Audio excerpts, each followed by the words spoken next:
আপনাদের সবাইকে প্রীতি ও শুভেচ্ছা জানিয়ে শুরু করছি আজকের প্রতিবেদন। তো আমরা দেখতেই পাচ্ছেন আপনারা একজন অসহায় নারী, তার জীবনের বাস্তব গল্প সত্য ঘটনাগুলোই আপনাদেরকে বলবো। আসলে তিনি একজন শারীরিক প্রতিবন্ধী। তো তার জীবনে কি ঘটেছে সেসব বিষয়গুলি আমরা আপনাদেরকে জানাবো। তার স্বামী মারা গেছে 2 বছর ধরে। তো আমরা আছি আজকে পূর্ব নাখালপাড়া, ঢাকাতে। তো তিনি আসলে চিকিৎসা করতে পারছেন না, সেই কারণে আমাদের সামনে এসেছে, আপনাদের সামনে এসেছে একটু সাহায্য সহযোগিতা পাওয়ার উদ্দেশ্যে এই বোনটি। তো তার সম্পর্কে আমরা বিস্তারিত তথ্য আপনাদেরকে জানানোর চেষ্টা করব। আসসালামু আলাইকুম। আসসালামু আলাইকুম। আপু, আপনার হাসিটা তো অনেক সুন্দর। কি নাম আপনার? ইয়াসমিন। ইয়াসমিন আপু, তো আমরা দেখলাম আপনার হাঁটতে খুবই কষ্ট হচ্ছে। অনেক কষ্ট করে হেঁটে আসলেন এই জায়গায় আমাদের সামনে, আমাদের দর্শকরা দেখলো। তো এত কষ্টের পরেও এত সুন্দর হাসি কি কারণে বলেন তো বোন? দুঃখ করে কি করব?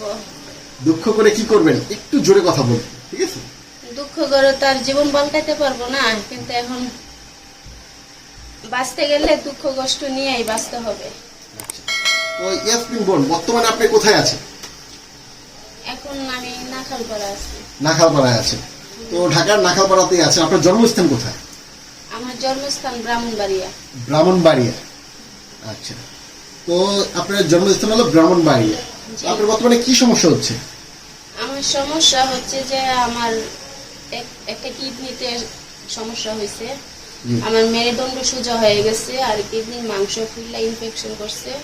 এর জন্য আমার পুরো এক সাইডেই মানে অচল হয়ে গেছে। আমি হাঁটাচলা করতে পারি না, খুব কষ্ট হয় আর খুব ব্যথা।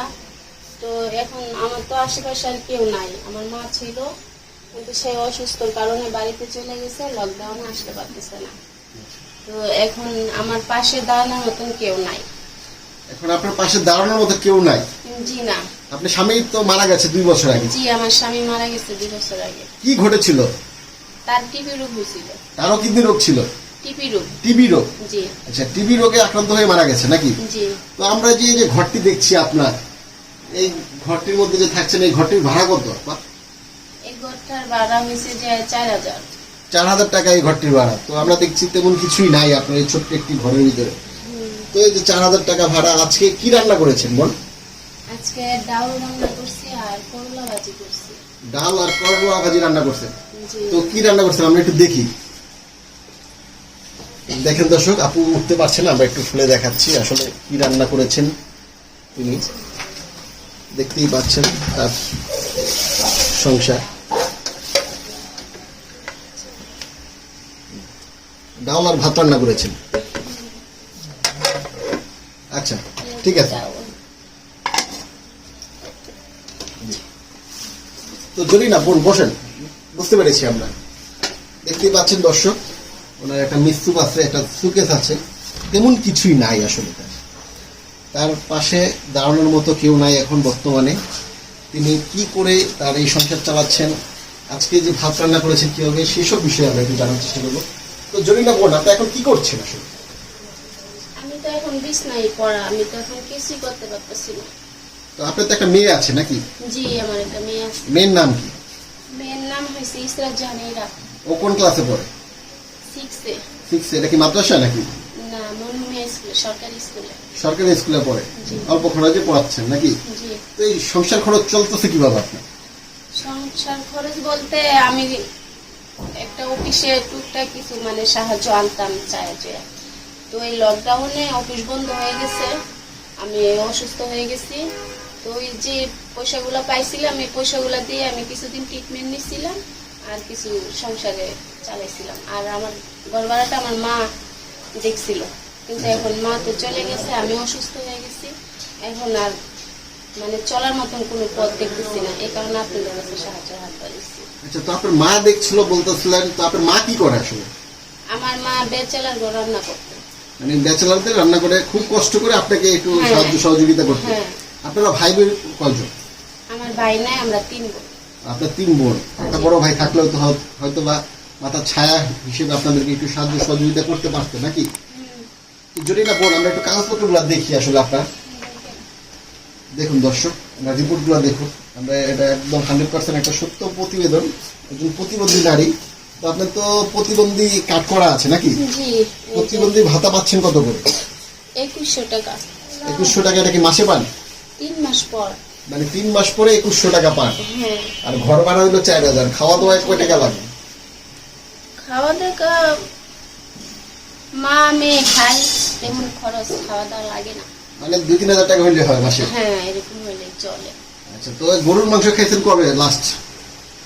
গরুর মাংস তো আজকে মনে হয় যে ওই যখন প্রথম লকডাউন করছে তখন থেকে আর চোখে দেখিনি। মানে 1.5 বছর ধরে গরুর মাংস খেতে পারেন না? জি না। প্রিয় দর্শক, আপনারা শুনছেন, গরুর মাংস খাবো, কোনো রকম ডাল ভাত খাইতে একটু কষ্ট হচ্ছে। কোন রকম ডাল ভাত খেতে কষ্ট হচ্ছে। আচ্ছা, তো আমরা যদি কালকে একটু মাংস কিনে আনি, পাক করে খাবেন? হ্যাঁ, খাবো না কেন, আমার তো মাংস খেতে খুব ইচ্ছা করে, কিন্তু আমার তৌফিক নাই, এই জন্য খেতে পারি না। তো ইনশাল্লাহ আমি আমির হোসেন কালকে আপনার জন্য গরুর মাংস নিয়ে আসবো এবং আপনি পাক করবেন, খাবেন, সেটা আমাদের দর্শকরা দেখবে। ঠিক আছে? তো এই যে আমাদের দর্শকদের সামনে যে আপনি আসলেন বোন, আসলে কি উদ্দেশ্যে আসলেন একটু বলেন তো? আসলে আমার যতই মন খারাপ থাকুক, কষ্ট থাকুক, আমি মন গুমর করে রাখতে পারি না। ঘুমোর করতে রাখতে পারেন না, মানে মন খারাপ করতে পারবেন না? না, খারাপ করতে পারি না। ওই জাস্ট যখন কষ্ট পাই তখন একটু কষ্ট থাকে, পরে আবার ঠিক হয়ে যায়, কিন্তু কেউ বুঝে না আমার কষ্টগুলা। আপনার কষ্টের কথাগুলো কেউ বুঝে না? না, আমার এই হাসি খুশি থাকার কারণে কেউ বুঝতে পারে না যে আসলে আমার ভিতরে কষ্ট আছে। আচ্ছা, তো আমাদের দর্শক যারা দেখছি তাদের কাছ থেকে কোনো ধরনের সাহায্য সহযোগিতা চাচ্ছেন কিনা আপনি? হ্যাঁ, আমি তো এই কারণে আপনাদের সাহায্য চাইছি, যাতে 10 জনে মিলে আমাকে একটু সাহায্য করে আমি যেন একটু খাড়াতে পারি, কারণ এই মেয়েটার আমি ছাড়া কেউ নাই।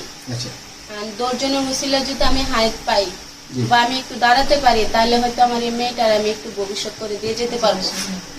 তো আমরা আপনার মেয়ের সাথে একটু কথা বলছি। আপনার মেয়েকে আসো, আমরা একটু দেখানোর চেষ্টা করছি।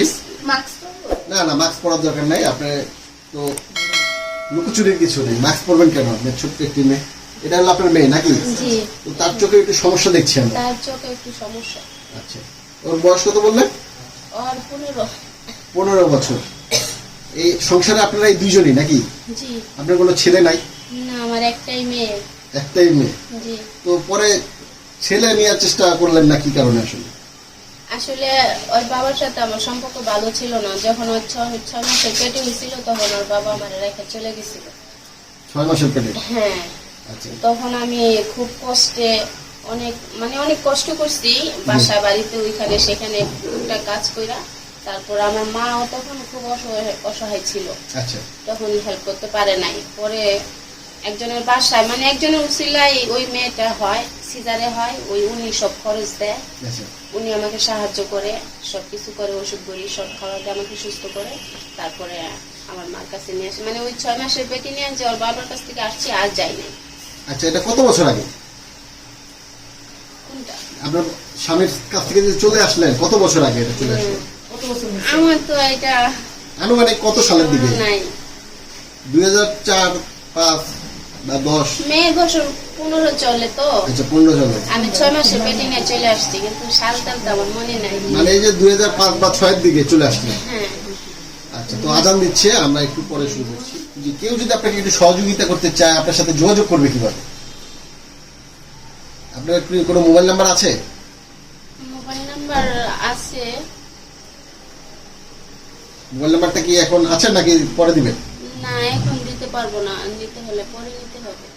আচ্ছা, নতুন একটা নাম্বার বিকাশ করে নিয়ে তারপরে দিবেন নাকি? জি। আচ্ছা, তো প্রিয় দর্শক, এই বোনটি যখন নাম্বারটি দিবে তখন আমরা আপনাদেরকে দিয়ে দিব। তো এখন আমাদের দর্শক অনেকেই আপনাকে চাবে একটু সাহায্য সহযোগিতা করতে, তো সেই নাম্বারটা যোগাযোগ করলে তো আপনাকে পাবে নাকি? জি। আচ্ছা, তো আপনার মেয়ে বললেন তো হলো কোরআন শরীফ পড়ে, জি। কোন ধরে পড়ছে? আসলে ওই খতমটা দিতে পারে না, এই করোনা লেগে গেছে। আচ্ছা, কোরআন শরীফ খতম দিতে পারে নাই? না। তো মাদ্রাসায় পড়ানো হয় নাকি? মাদ্রাসায় না, আমি একজনে এমনি আমার মেয়েকে ফ্রি পড়া বলছে যে আপনি অসহায় মানুষ যেহেতু আপনার টাকা দিতে হবে না, আমি মেয়েকে সব নামাজ সব কিছু শিখিয়ে দেবো, কোরআন শরীফ পড়া শিখিয়ে দেবো, আপনি টাকা দিতে হবে না। তো ওই আন্টির কাছে পড়তো, তাই কোরআন শরীফ নিয়ে ফেলাইছে, খতম দিব, এর ভিতরে করোনা লেগে গেছে, আর দিতে পারে নাই। আচ্ছা, তো আপনার মেয়ের নামটা কি বললেন? ইসরাত জাহান ইরা। তো ইরা, তুমি কেমন আছো? জি, ভালো আছি। তুমি কোন ক্লাসে পড়ো? আমি ক্লাস 6 এ। ক্লাস 6 এ পড়ো। তো আমাদের একটা সূরা বলে শোনাবে তুমি? বলো, বড় যেটা তোমার মনে চায়। আচ্ছা, তুমি তো কোরআন শরীফ পড়ো, জি কয় পারা পড়েছো? খতম দিয়েছো একবার? না, আমি এমনি ঘরে পড়ি, কিন্তু যে আমার নানু পড়ায় তো ওনার কাছে যে এখন পড়ি না, যে লকডাউন দেখে এখন পড়ি। আচ্ছা, ঘরে কয় পারা পর্যন্ত পড়েছো? ঘরে পড়তেছি একবার। মাত্র এক পারা শুরু করেছো? আচ্ছা, তো তুমি নামাজ পড়ো? জি, নামাজ পড়ি। আচ্ছা, তো কোনো সূরা জানো না?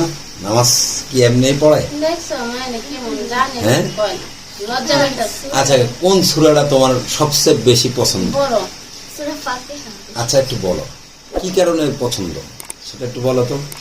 সহজ এই কারণে? হ্যাঁ, সহজ, আর এই সূরাতে অনেক অনেক কি বলো? ফজিলত আছে। হ্যাঁ অনেক ফজিলত আছে এই সূরাতে। আচ্ছা, তো তুমি একটু আমাদেরকে শোনাও একটু জোরে। আলহামদুলিল্লাহি রাব্বিল আলামিন আর রহমানির রহিম মালিকি ইয়াউমিদ্দিন ইয়াকা না'বুদু ওয়া ইয়াকা নাস্তাইন ইহদিনাস সিরাতাল মুস্তাকিম সিরাতাল লাযিনা আন'আমতা আলাইহিম গায়রিল মাগদুবি আলাইহিম ওয়ালাদ-দাল্লিন আমিন। মাশাআল্লাহ, খুবই সুন্দর সূরা বলেছে। তো বলেন ভাইয়া। তো আপা, আর আমাদের দর্শকদেরকে কিছু বলার আছে আপনার? দর্শকদেরকে এতটুকু বলার আছে যে ওনারা আমার এই যে অবস্থা দেখে যেন ওনাদের একটু মায়া হয়, আমাকে যেন দয়া করে একটু সাহায্য করে, কারণ আমি সত্যি খুব অসহায়। আমি মানে এখন যে আমার ঘরে কি বলবো, আমার ঘরে কোনো চাউল ডাউল কিছুই নাই। আমি কোনো বুদ্ধি না পেয়ে তারপর আপনাদের সহযোগিতা নিছি। এখন দর্শকদেরকে এতটুকুই বলার আছে যে ওনারা যেন আমাকে একটু সাহায্য করে, ওনাদের উসুলের যেন আমি দুমুটো ডাল ভাত খেতে পারি, আর আমি একটু সুস্থ হতে পারি। আমি একটু সুস্থতা চাই, টাকার জন্য আমি ট্রিটমেন্ট নিতে পারতেছি না। এখন আপনার কি কি ধরনের চিকিৎসা দরকার আসলে? আমার এখন সবচেয়ে বড় সমস্যা হচ্ছে আমার এই কিডনির ব্যথায় আমি হাঁটা চলা করতে পারি না। এখন ওনারা যে ওষুধ দিছে, এখানে অনেক টাকার ওষুধ, অত টাকা আমার কাছে নাই। প্রতি মাসে কত টাকা লাগবে ওষুধ খেতে? হ্যাঁ, আপনার 2000 টাকার ওষুধই লাগবে। আচ্ছা ঠিক আছে, একটা ওষুধের পাতা 700 টাকা করে। আচ্ছা, তো এই ওষুধ খেলে কি আসলে সুস্থ হবেন বলেছেন তারা? হ্যাঁ, ডাক্তার বলছে যে এগুলো আপনি খেতে থাকেন, এগুলাতে আপনি ইনশাল্লাহ সেরে যাবেন।